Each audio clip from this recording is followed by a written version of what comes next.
Hi, and welcome to today's podcast where we have invited Darren Hayden Joseph from LJ Tax USA. Darren, can you also give us a background of what you do and what your firm specializes in? Okay, HTJ.tax, and the website really is HTJ.tax. So we help demystify the sometimes confusing world of cross-border taxation. So we work with private clients who are exposed to multiple jurisdictions. So essentially, if you're just exposed to one single jurisdiction, we're probably on the best team to work with you. But if you are a business owner, investor, nomad, or just an international expat who's exposed to multiple jurisdictions, we can help you structure your situation to be optimal while 100% compliant. And on the back end, we help you with tax returns as well. And what about the indirect taxes or tax on sales? Like we have a VAT in Dubai and similar concept that we picked up from UK. How does the indirect taxes works in the US and especially in the case of a US LLC? Again, of course, there's no one size fits all. It really depends on your business model. What is the nature of the business you're running?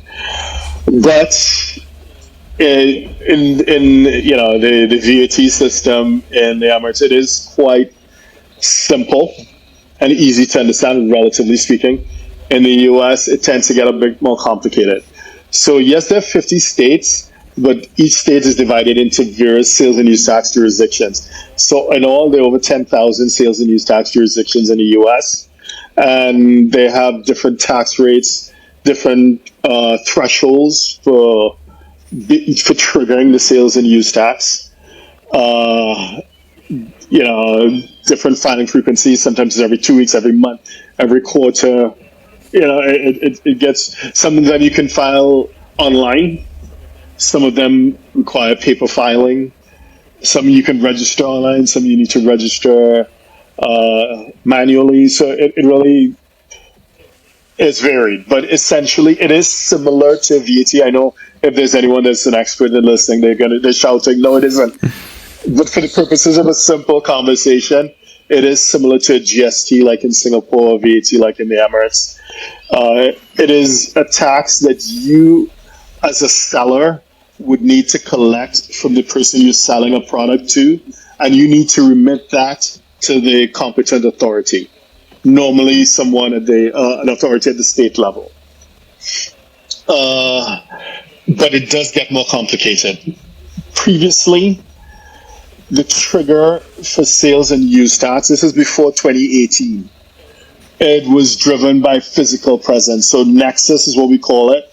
So you needed to have a physical nexus. So the easy one that everyone is kind of familiar with is Amazon. So Amazon, if you're an Amazon seller, you can go online and you into your portal and you can pull down a report where Amazon tells you, how your product sales are doing. It also shows you, says Amazon, if you're using FBA, fulfillment by Amazon, Amazon takes responsibility for distribution, right?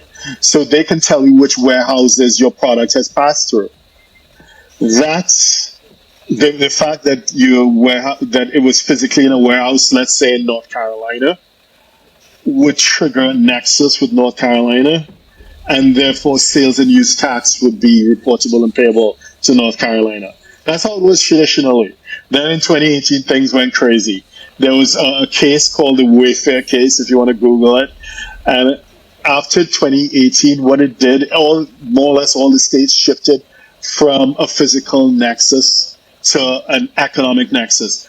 So that means that even though there's no physical presence in the state, by virtue of you having consumers, people buying your product, or if you're doing SaaS as a software as a service, that could trigger it as well. So you have people that are buying and consuming what it is you're selling, and once it passes a certain threshold, you have nexus, and you need to file, you need to register and file and pay. So the trick is, or the frustration is, that each jurisdiction may have a different nexus. People say the default is, 200 units or $100,000 in sales. That's painting with a broad brush. Some have 100 units instead of 200 units. Some have $50,000 threshold instead of 100,000. So what we recommend clients do is use a sales and use tax team and you have a consult with them. You go through your sales and understand, okay, where it is you have triggered nexus and therefore where you need to register and pay. Thank you. So if you're a 6, 7, or 8-figure investor, entrepreneur, or business owner who needs a tailor-made solution from a qualified team of professionals, we can help you achieve the international lifestyle, the freedom, and even the tax savings you're looking for. Visit us at htj.tax and live that international life.